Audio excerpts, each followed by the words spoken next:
She stood there in the snow, wearing only her flimsy undergarments, and the sheriff forced her to do it right there before the entire town.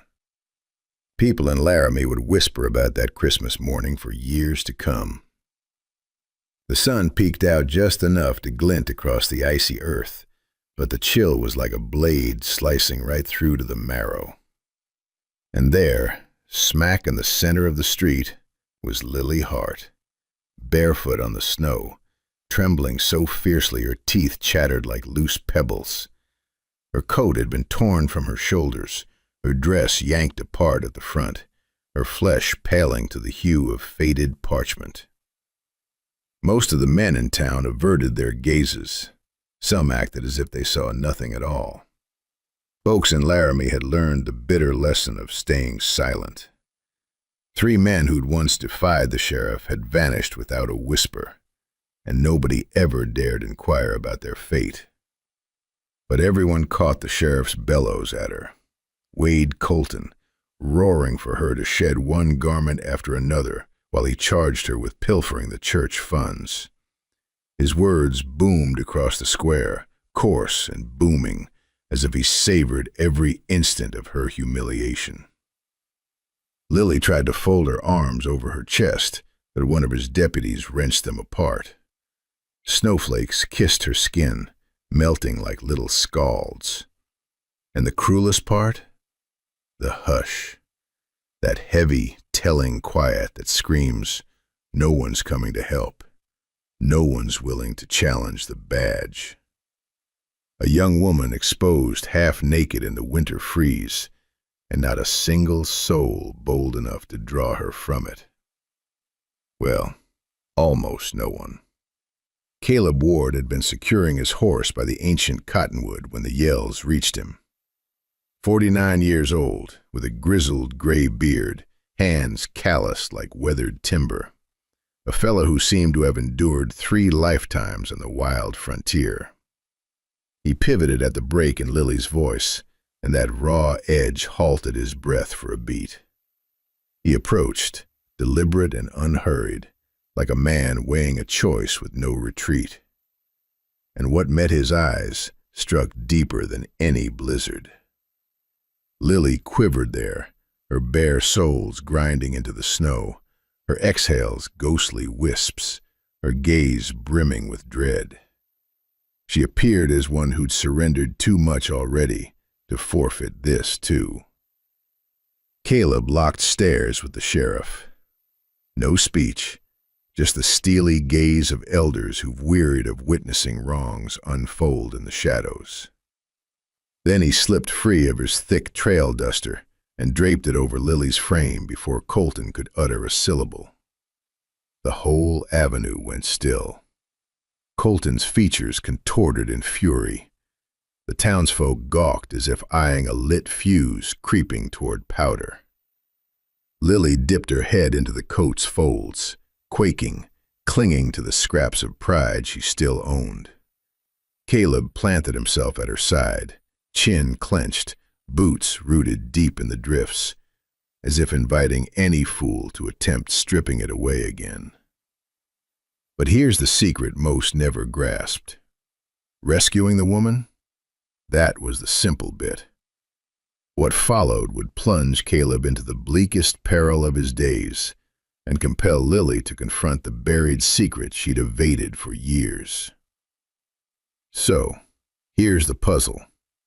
How do you shield someone who's shattered twice over before justice even arrives? Caleb stayed mute as he led Lily from that iced-over lane. She moved haltingly, clutching his bulky coat snug around her, her bare feet plunging into the shallow crust with each stride.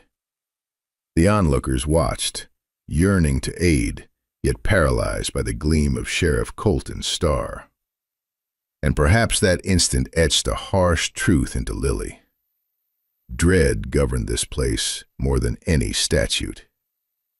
Caleb hoisted her onto his mount with a tenderness few would anticipate from calluses like his. She gripped the coat with one fist, the pommel with the other, fighting back sobs, though the frost had already coaxed tears free. Caleb swung up behind and urged the horse toward the stream, fleeing the clamor, fleeing the disgrace still rebounding from the shop fronts. The ward spread, nestled by a venerable cottonwood that had weathered more harsh seasons than any soul in Laramie.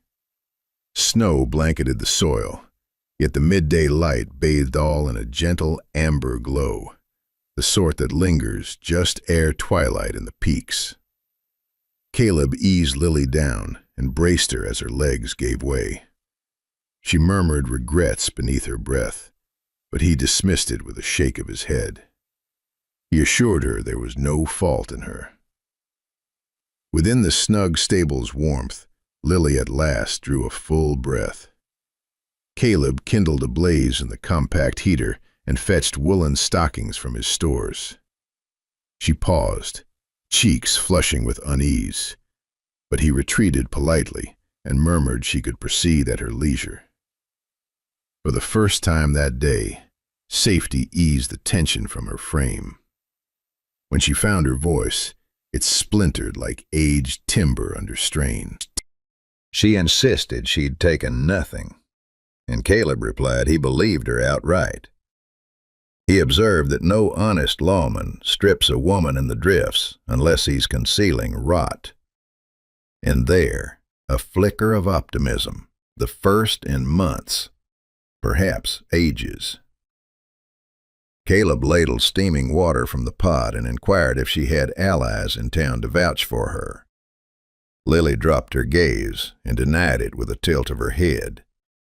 She explained the neighbors kept aloof, for Colton had branded her a menace long ago, and peril was a shadow none cared to brush.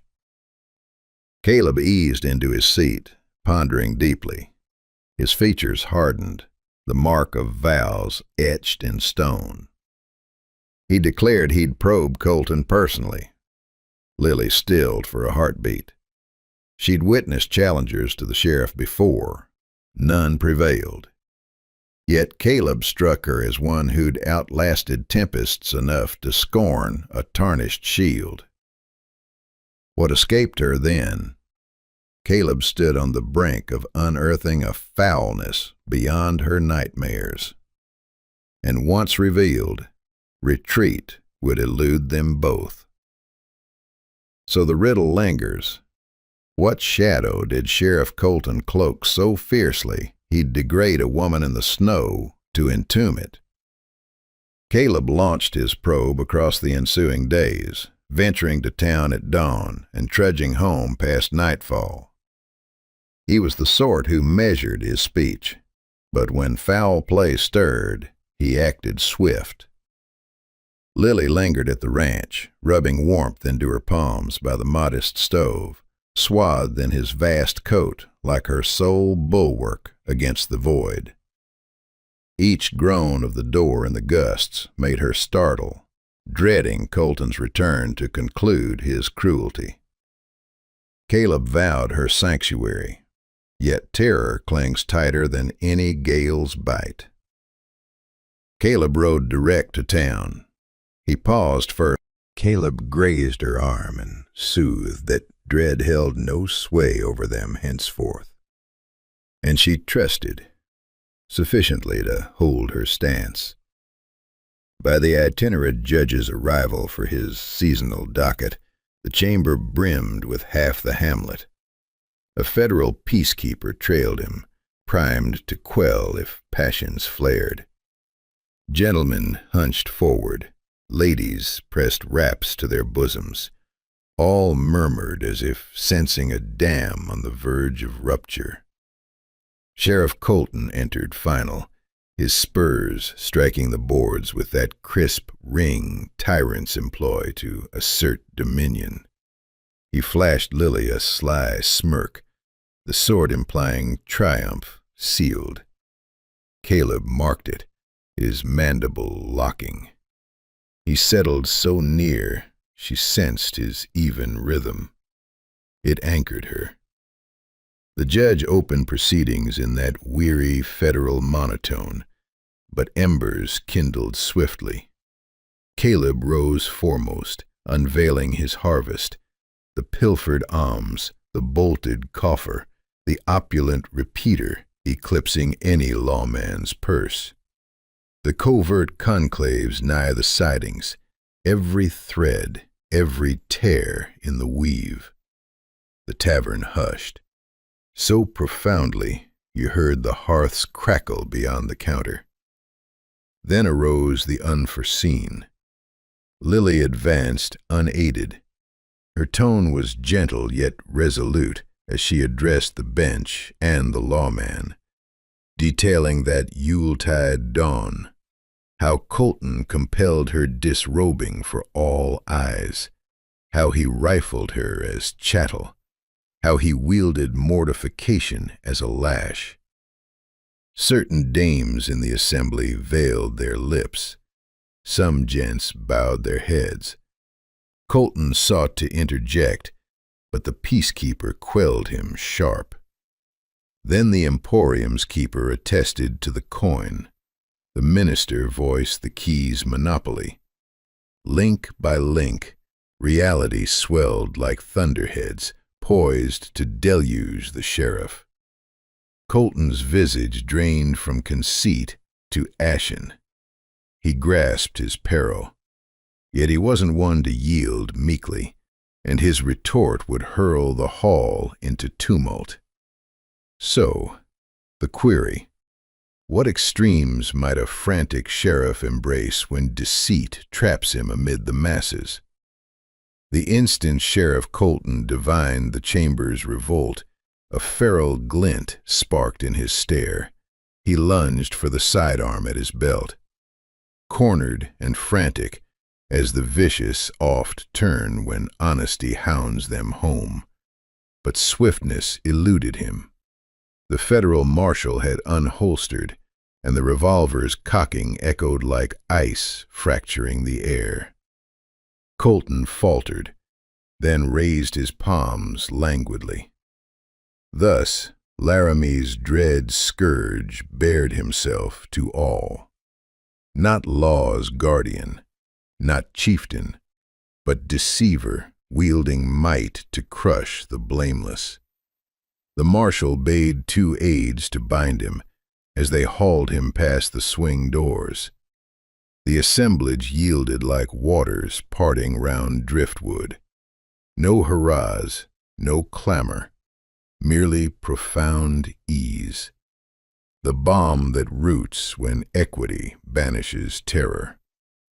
Lily remained, tremors fled, drawing measured, calm inhalations. For the first stretch in ages, she veiled not behind tresses nor shielded her form. She rose erect. She towered.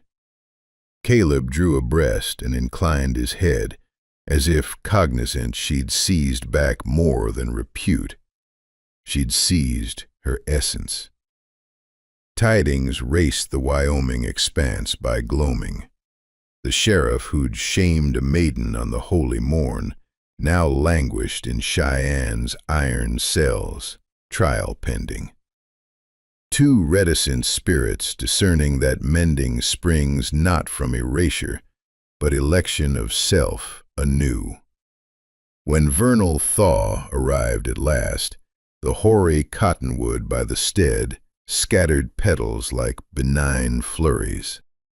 Lily and Caleb oft lingered under its boughs at eventide, scant words exchanged, merely permitting serenity to unfold.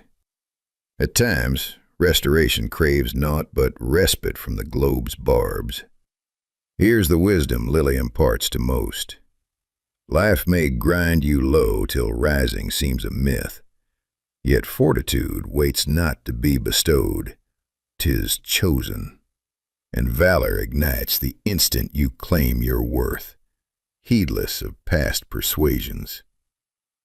So I pose to you, had you stood witness that morn, would you have advanced as Caleb? And in your days, what verity beckons you to champion now? If this narrative kindled resolve or granted solace, kindly press like and ponder subscribing, lest you forego the ensuing odyssey. Now, in the replies, share whence you heed this, and what the clock reads in your realm this instant.